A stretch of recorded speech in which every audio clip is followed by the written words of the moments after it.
Welcome to a new session of Swami Reacts. Today, I'll be sharing some thoughts about the recent wonderful book I read called The Wild Edge of Sorrow.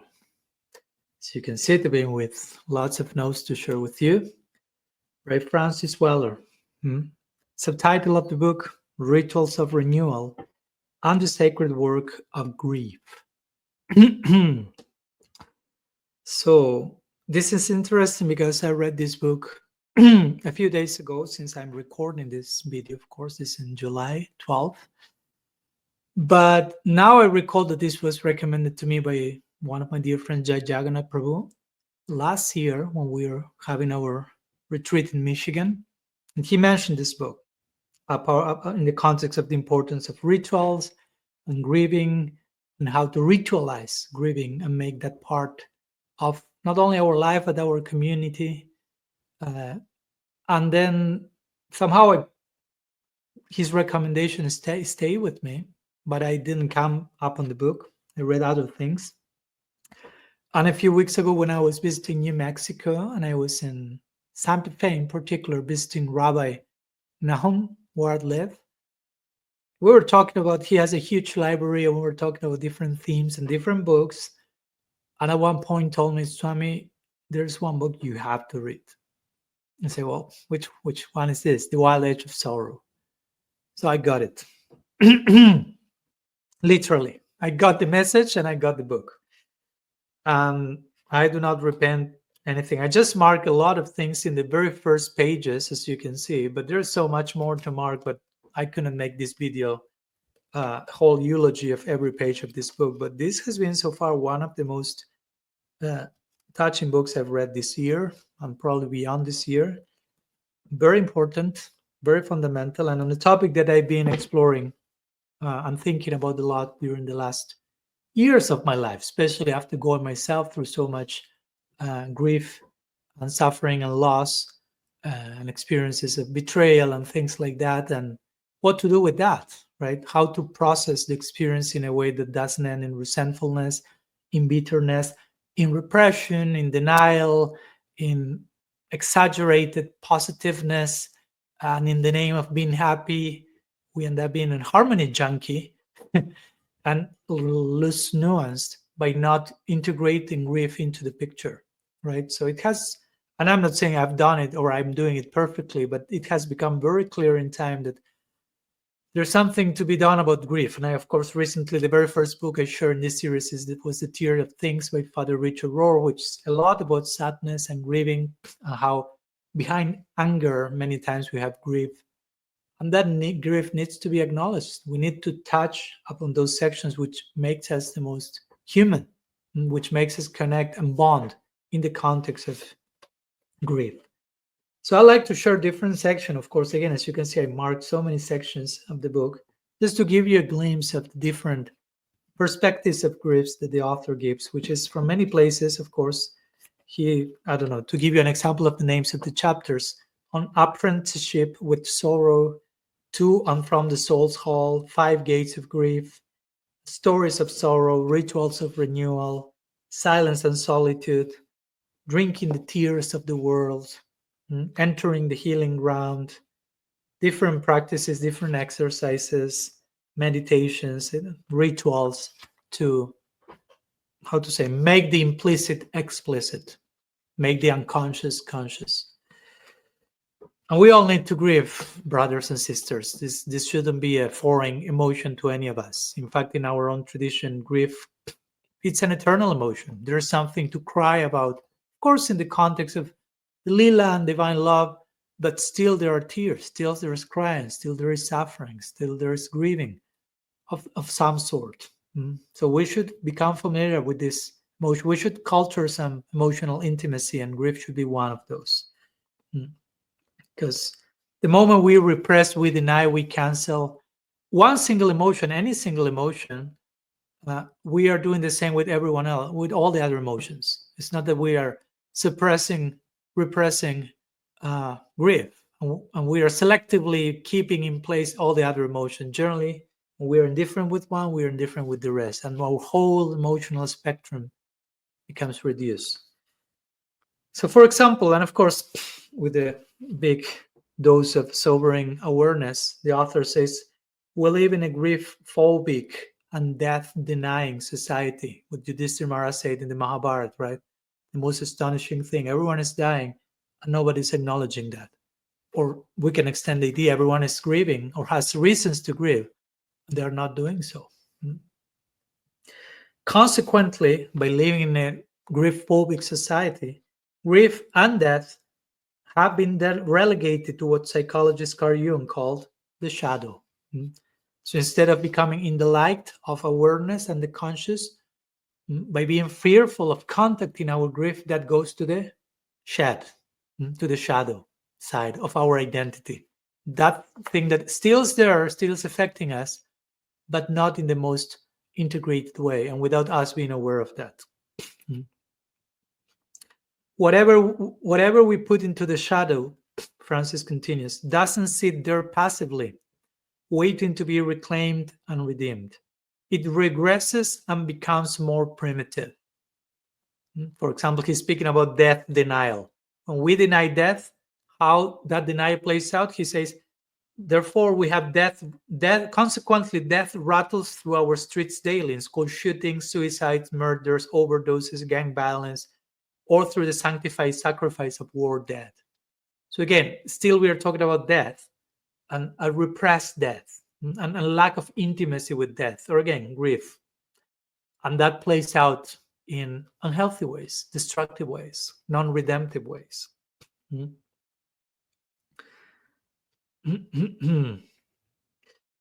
Therefore, he concludes in this section, bringing grief and death out of the shadow is our spiritual responsibility, our sacred duty.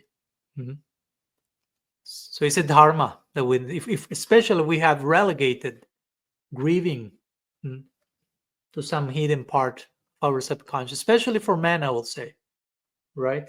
Men generally are angry, are allowed on a societal level to be angry. That's even validating, quote unquote, of their masculinity. But behind anger, there's sadness. And women, on the contrary, they're more allowed to be sad, but not to be angry. So I'm talking generally, of course. So we are both invited to contact both of them because there's a correlation between sadness and anger. And we need to redeem that. We don't need just to say that's wrong, don't cry, be a man, don't be angry, don't be crazy, don't overreact. But if we have to contact, develop intimacy with our emotions. Here, Francis gives an example of how it does look when we carry our emotions in isolation instead of acknowledging them, voicing them, sharing them.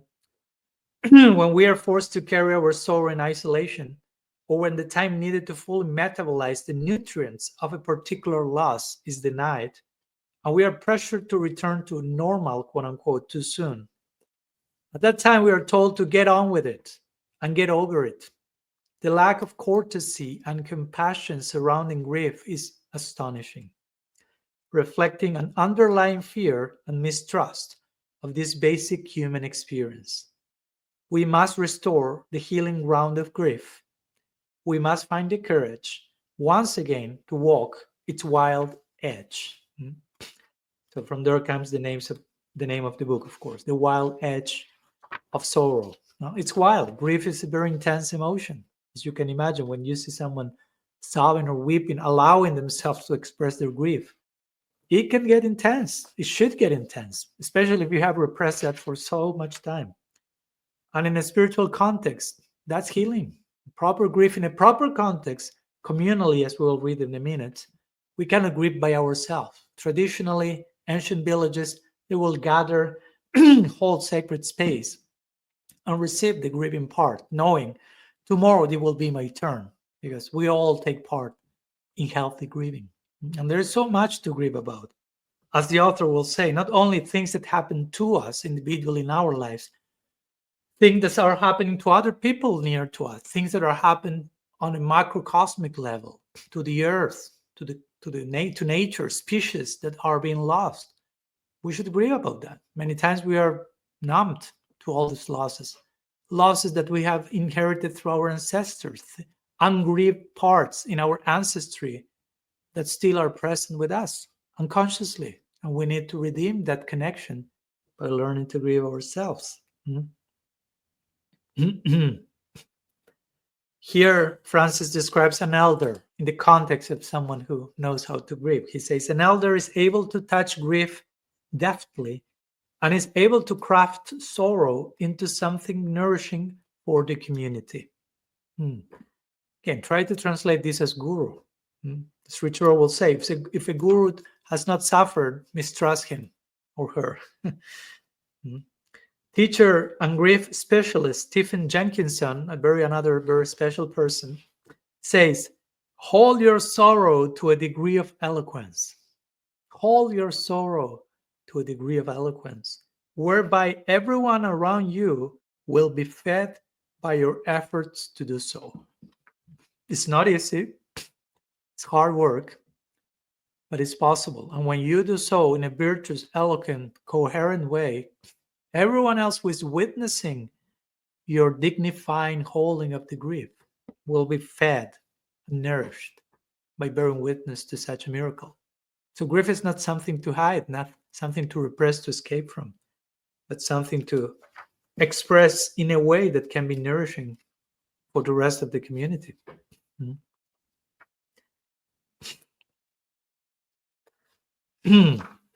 I like the use. He over and over again returns to this expression of village, like trying to recreate the village setting that originally was there in every tradition and culture, where people will gather every day together and share their lives and their joys, of course, but also their griefs, and be contained and be received.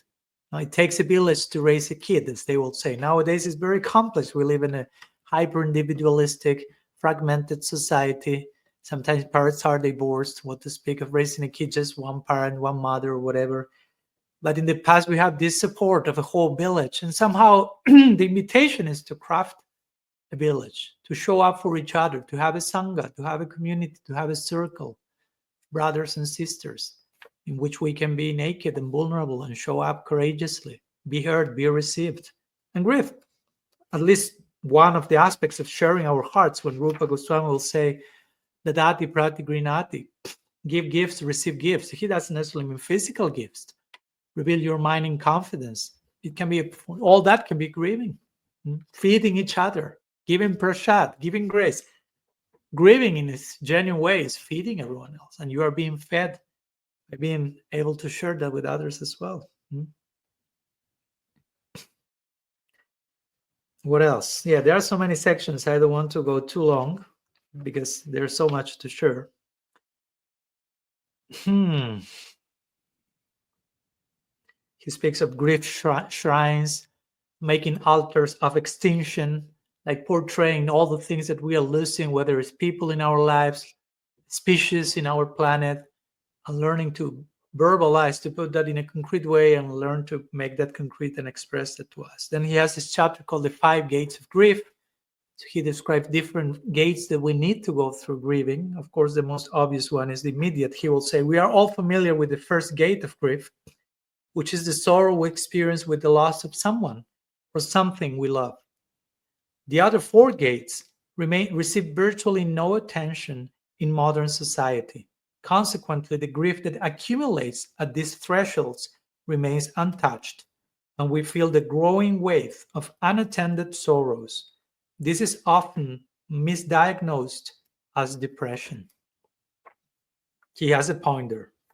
Many times we misdiagnose depression and think, well, I need to take this pill or it's because of this or that. And I don't want, of course, to downplay any of that. But many times what we think is depression is just ungrieved parts inside of us, whether connected to ourselves or to the other gates he will describe that I briefly mentioned, other people, planetary situations, ancestors. So first, of course, we need to become aware that those things exist and learn to grieve. And in one sense, grieving, and as Francis makes the point here, is a way of self-love and self-esteem and self-assessment and confirmation. He says, my grief says that I dared to love, that I allowed another to enter the very core of my being and find a home in my heart. Grief is akin to praise. It is how the soul recounts the depth to which someone has touched our lives. To love is to accept the rights of grief. I totally resonate with that. Sometimes you can feel, okay, the situations or relationship that broke my heart the most were in connection to the people that I loved most passionately. So in one sense, your grief is speaking about the degree to which you dare to love. So there's nothing to be ashamed of in grieving. And I'm saying that over and over again because, again, sometimes we are living in a culture that denies grief, is afraid of grief, and therefore in the denial and in the fear, we shame grief. We are not supposed to lament. We are not supposed to cry. Krishna, at the beginning of the Gita, says to Arjuna, do not lament. But he's not there canceling all forms of healthy grieving and emotional expression. He's, as Prabhupada will qualify, do not lament for those things that are not worthy of lamentation. Do not lament in an unnecessary way, in a toxic way, in a way that is not making you grow, which indirectly means if there is something that is not worthy of lamentation, there are other things which are worthy of lamentation. And we should discover all of those. So, he spends some time speaking about shame, again, because it's, like it or not, what gets in the way many times of us opening to the portal of grief and to all that it invites us to.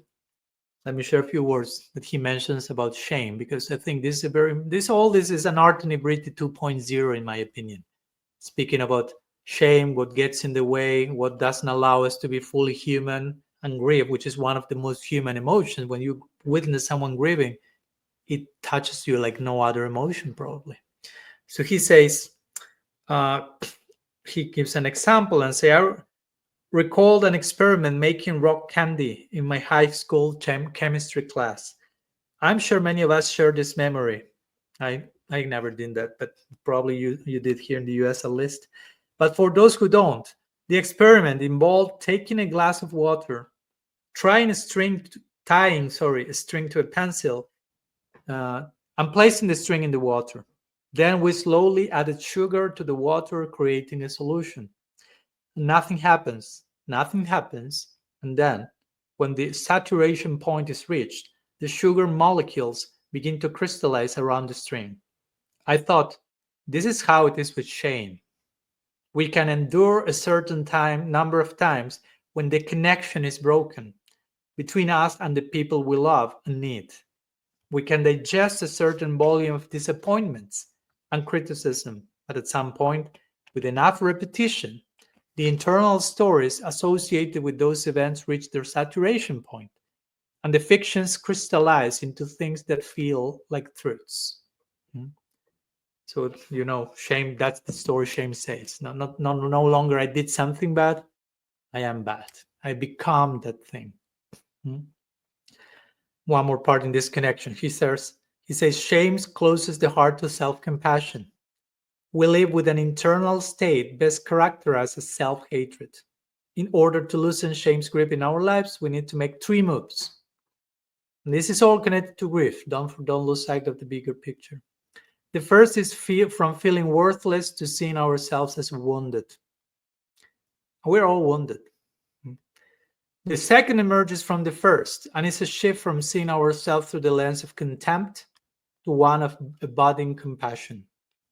And the third is moving from silence to sharing. So since we are talking about sharing, this is what I'm trying to do here with you, sharing the news of this wonderful book that I strongly recommend as a read to each one of you. Feel inspired and invited to do so. The Wild Edge of Sorrow, Rituals of Renewal and the Sacred Work of Grief by Francis Weller. I just touched one single part of it. There's so much content, so rich, so poetic. And so he's a psychologist, he's resorting to different traditions, native tradition, native wisdom, contemporary science and psychology, practical exercises, very clear, easy rituals for us to allow our grief to come out and be expressed, and a big emphasis in communal sharing. So do yourself a favor, give it a try. And if you have done so, let me know in your comments what are your thoughts on The Wild Edge of Sorrow, or if you haven't read it still, which are your thoughts on grief, the role of grieving, communally, individually, generationally, intergenerationally, macrocosmically, the role of tears in our life. So thank you so much for sharing your time, your space with me, with all of us here. See you in our next session of Swami Reacts.